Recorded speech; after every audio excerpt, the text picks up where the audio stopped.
My name is Lawrence Daly. I am a forensic child sexual abuse interviewer and investigator. I have approximately 28 years in the field. The proper protocol and methods of how to interview a child who has alleged child sexual abuse and physical abuse is the following. At the beginning of the interview, there are what I call 4 walls of anxiety.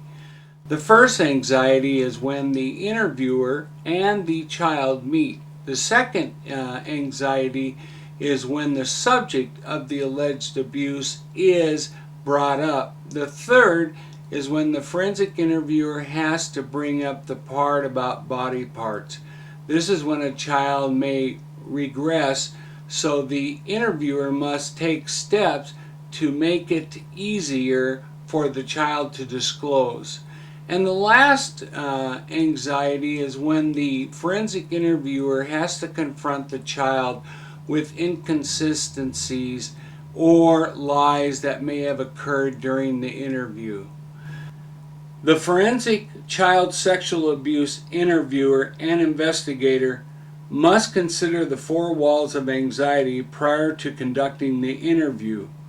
Once this consideration takes place, the following steps should take place during the forensic child sexual abuse interview.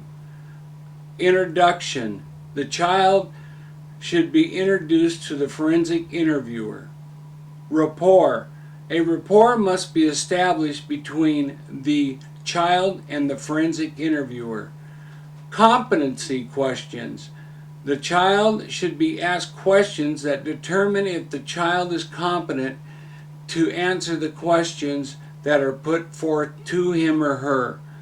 Memory questions, determining if the child can remember things in the past, such as birthdays, holidays, Christmas gifts, birthday gifts, who was there, and so forth. The truth and lies ceremony. Neutral questions should begin the interview in reference to what allegedly happened. Then the free narrative questions should be asked. Then clarification questions. Now what's really important is that the clarification questions should come right after the open-ended questions, which are considered the free narrative questions. Then, if necessary, the forensic interviewer should use specific, but you have to be careful here because of the leading nature of specific questions. You then need to ask the child for a replay of the alleged abuse. This way you're getting more of a narrative of what truly happened. Then you have to ask the child, and remember I talked about this being the 4th wall of anxiety. You have to ask the child about inconsistencies or lies. Then there's a closure, and the closure has to be positive. The child should feel like they did the best job they could, and the interviewer should praise the child in telling the child, thank you, it was nice meeting you. Not that they did a good job, not that they did a bad job, but just thank you for meeting them. And then there may be a situation where follow-up interviews must take place.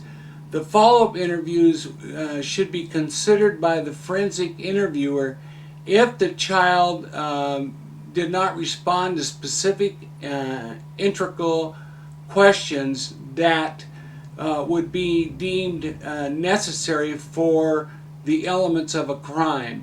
So some of the forensic interviewers across the nation believe that 1 interview is sufficient. It is my professional opinion that up to 3 interviews should take place.